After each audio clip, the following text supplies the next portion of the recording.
Custer's Last Stand, Battle of Little Bighorn, 1876. Welcome to the History Empire Center. On June 25, 1876, the sound of galloping hooves echoed across the sun-drenched valley of Montana. By the time the sun set, those tracks led to Little Bighorn, leaving behind only silence and lingering questions that continue to resonate today. On that fateful day, 210 men, including the illustrious George Custer, met their demise. Prior to Trumpeter Martini's final message to Lieutenant Cook, we had accounts from both soldiers and civilians who survived to recount their experiences, despite the discrepancies among their narratives. However, following that moment, we ventured into truly unexplored territory. The tension escalated shortly after crossing the Rosebud-Little Bighorn divide. Custer, acutely aware of the urgency, divided his regiment into 4 battalions. He dispatched Benteen to the left to scout the ridges and search for Native American encampments in the upper Little Bighorn Valley. Meanwhile, the remaining forces surged down Reno Creek at a rapid pace, with Custer's battalions securing the right bank and Reno's men taking control of the left. Time was not on their side. Native scouts had already detected their presence, eliminating any chance of a surprise attack. The regiment advanced, propelled by the fear that their targets would disperse. They sped past an abandoned native campground as the narrow valley gradually opened into expansive flats. It was at this juncture that Custer made a pivotal decision, calling Reno's command to cross to the right bank. As the columns moved in parallel, a solitary teepee caught their eye.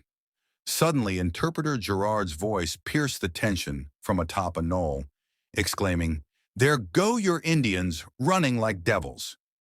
He had observed warriors hastily driving their ponies downstream. Seizing the opportunity, Adjutant Cook issued Reno his critical orders. "Advance down the Little Bighorn Valley and engage the village.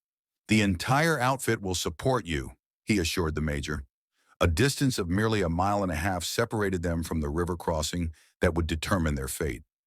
Upon receiving the orders to attack, Major Reno immediately took action. His unit opted for the left trail, which was narrower than the wider lodgepole trail that branched off to the right. After parting ways with Custer's forces, Reno's men approached a small knoll situated near the river. As they navigated around it, Custer's column vanished from their view. They had traveled just over 1 mile from their point of separation, with the knoll positioned directly at the river's edge. As Gerard readied himself for the river crossing, several Arikara scouts to his left urgently called out.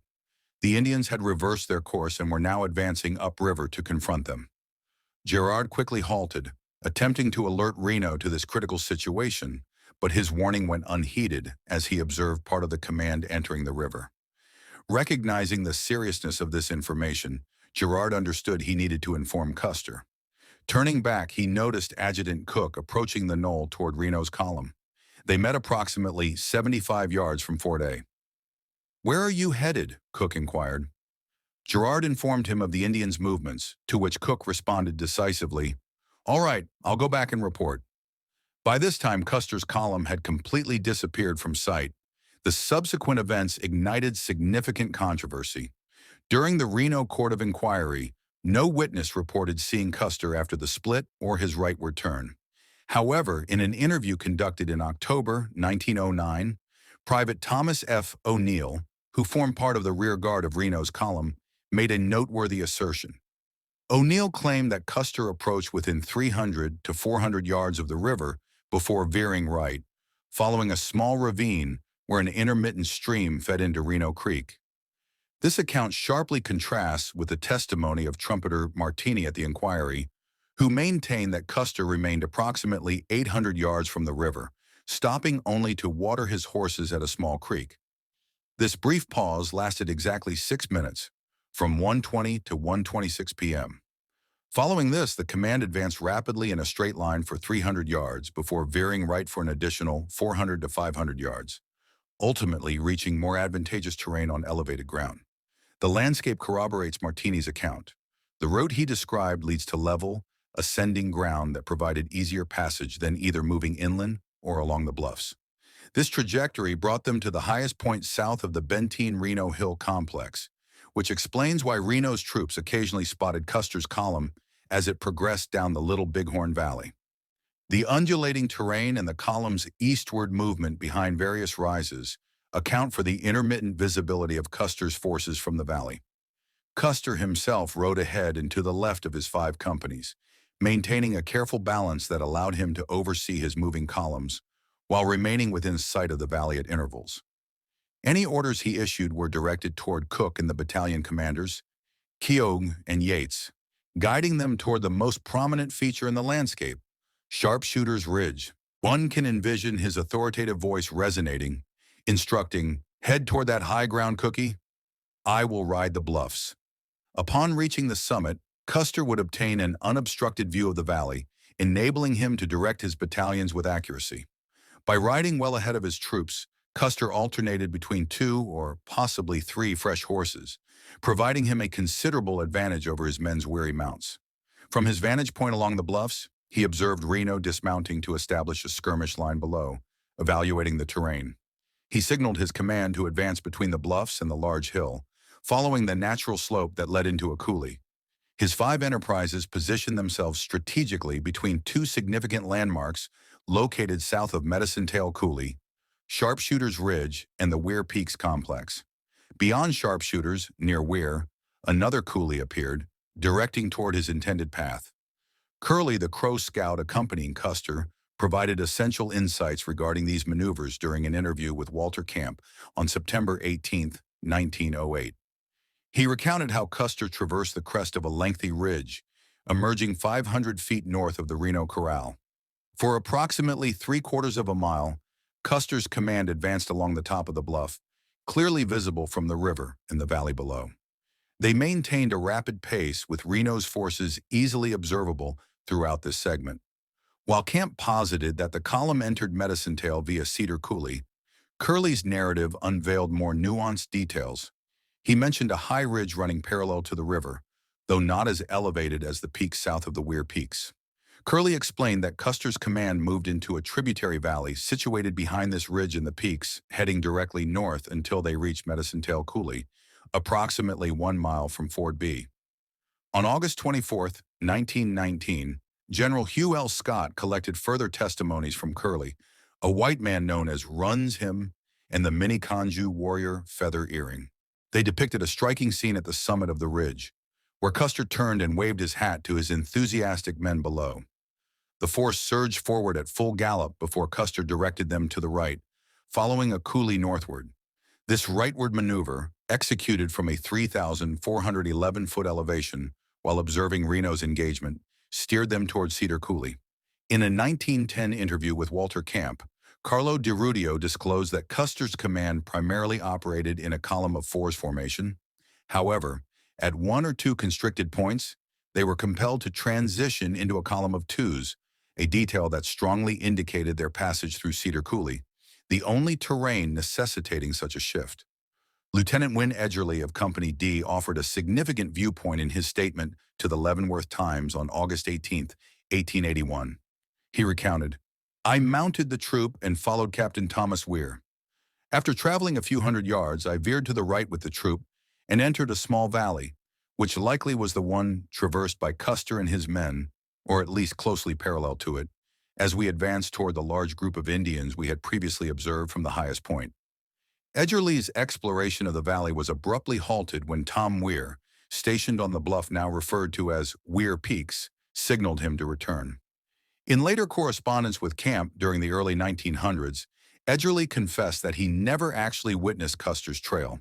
This admission, while concerning for historians, is understandable given the tumultuous circumstances of the time. Reno's command was in a state of disarray, with hostile warriors unleashing intense fire from less than a mile away, and the ominous sound of gunfire resonating from the north. Lacking clear orders, with limited supplies and distant reinforcements, the imperative of survival overshadowed the need for precise navigation. From his position at elevation 3,411, Custer's strategic perspective became clear. Below him, Reno effectively fulfilled his role by capturing the attention of the warriors and engaging them in combat. The intelligence regarding the strength of the Indian forces was accurate, and Custer recognized their resistance as a defensive barrier, allowing time for families to escape. Three urgent priorities emerged for him. He needed to intercept the fleeing groups, assess their numbers and distance, and identify a river crossing that would enable him to position himself ahead of the furthest escapees. Furthermore, Custer now understood that he was confronting the entire combined force of Sioux and Cheyenne resistors, a scenario that required the full strength of his command. Cedar Coulee emerged as the logical first step in this ambitious strategy. Custer, much like Edgerly before him, identified this route as the most straightforward path north towards his goal. With Reno effectively engaging the warriors and time becoming a critical factor, the narrow passage through Cedar Coulee emerged as a pivotal moment for military action. Contemporary discussions regarding the appropriateness of Cedar Coulee for Custer's advance often neglect several important considerations. The narrow ravine, densely populated with juniper, was unfamiliar territory for Custer. Once he chose this path, there was no possibility of retreat. The extent and density of the juniper bushes in 1876 remain unclear, although the entrance to the coulee appeared inviting and adequately wide for his forces. Military formations were continually adjusted to meet the demands of the terrain. This adaptability was evident in Reno's troops at Fort A, who transitioned from a column of fours to a column of twos for the river crossing, subsequently reassembling on the opposite side. Custer's command exhibited similar flexibility, advancing in a squadron formation of twos up the bluff, with 10 horses across a 50-foot front and 20 horses per column extending 200 feet deep. Lieutenant Varnum's observation of only the Gray Horse Troop moving north along the bluffs indicated that Custer's column had already modified its formation as the route constricted between the bluffs and Sharpshooter's Ridge.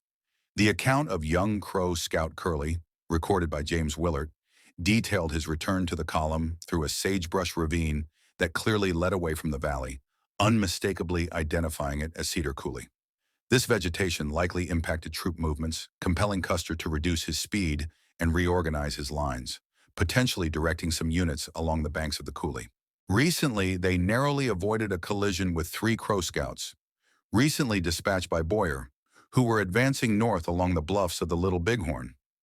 Aware of the potential threat, Gall and Iron Cedar observed the situation for several minutes before making their way back to the village, arriving at 2:39 p.m. At 2:32 p.m., deep within Medicine Tail Coulee, Custer identified a viable slope to his right that ascended towards the high ridges. The strategic importance of this terrain was evident. Traversing these hills would facilitate both northward movement and enhance visibility of the valley. Without delay, he directed his command to ascend the natural incline. By 2:39 p.m., Custer and his leading elements had reached the summit of Loose Ridge, where the advantageous terrain enabled his 2 battalions to maintain a close formation behind him. From this elevated vantage point, Custer beheld a remarkable sight. Hundreds, if not thousands, of Indians migrating northward in a mass exodus. At 2:42 p.m., a solitary rider appeared, galloping swiftly. His younger brother Boston brought news that was both encouraging and concerning. Benteen had arrived at Reno Creek, but Reno's command was in retreat. Boston had only caught a glimpse of the initial stages of the retreat, lacking insight into its full extent and the critical details regarding Reno's escape route. Private Daniel Newell later disclosed their original plan. Initially, the intention upon retreating to the river was to return to the location where they had crossed, but the Indians, concealed in the timber and whom they had encountered during their charge down the valley, had now cut them off. Consequently, they had no choice but to navigate through the lines separating them from the river. Foolish Elk, who was riding alongside Crazy Horse that day, corroborated this in an interview on September 22, 1908. The soldiers retreated across the river at the nearest accessible point, appearing too rushed to retrace their steps to the ford where they had initially entered the valley. Custer presumed that Reno would retreat up the valley, the route with which he was most familiar. The prospect that Reno's fragmented command might be compelled to cross the river, positioning itself between Custer and the advancing battalion of Benteen, did not factor into his considerations. This oversight would later prove to be pivotal. However, Custer's attention remained directed northward, indicating that he perceived little urgency in Reno's predicament. Instead, Custer concentrated on another critical detail: the location of Benteen. By assessing his own travel time from the marsh to his current location, He estimated that Benteen would arrive at this point around 4 p.m. in approximately 1 to 1.25 hours. This estimation influenced his subsequent actions: to evaluate the nearby ford to the west, to ascertain whether it was essential to continue north, to identify a suitable crossing point, and to establish a visible position where his dispersed forces could regroup for the impending assault. The journey of Boston Custer to reunite with his brothers remains one of the battle's most underestimated yet crucial aspects. Most narratives casually suggest his arrival at either Cedar or Cedar Coulee. However, the evidence indicates a markedly different timeline. It is known that Boston commenced his journey with the pack train, intending solely to exchange his mount for a fresh horse. Two eyewitness accounts briefly document his determined ride. Benteen's soldiers observed him racing past their watering point at the marsh, and Martini recorded a brief exchange of information just south of Reno Hill. When George Custer halted his column a quarter-mile west of the divide, the pack trains were still congregated on the eastern side. This moment provided Boston with his only logical opportunity to change horses. From that point, his route to rejoin the main command would have led him directly to Loose Ridge, rendering the timing of his arrival there both plausible and significant. A rare glimpse into Boston's movements is provided by Tom McDougall's letter to Walter Camp, dated February 26, 1909. 2 minutes later, at 2:26 p.m., he passed the marker at 0.3411 while traveling at a speed of 13 miles per hour, observing Reno's troops retreating from their Indian pursuers. While the main column required 20 minutes to navigate the challenges of Cedar Coulee, Boston, riding alone, managed to traverse it in just 8 minutes at a speed of 8.4 miles per hour. He entered Medicine Tail Coulee at 2:35 p.m., accelerating across its open terrain to finally reunite with his brothers at Loose Ridge by 2:42 p.m. Each hoofbeat of Boston's urgent ride carried crucial intelligence that had the potential to alter the course of the battle. During those pivotal minutes between 1:50 and 2:42 p.m., he was not merely racing to reach his brothers, but was also tasked with delivering news that could have spared hundreds of lives. His solitary journey through challenging landscapes, urging his horse to its limits, encapsulates the untold narratives that influenced the Battle of Little Bighorn. This is the reason we at History Empire Center delve deeper into these often overlooked moments. Behind every significant battle lies a multitude of smaller stories, each serving as an essential component of the broader narrative. Boston's final ride serves as a poignant reminder that history is shaped not only by grand strategies but also by the actions of individuals racing against time. Thank you for watching. We invite you to subscribe now to uncover more untold stories from American history and to explore the lesser-known truths of the past. Until next time.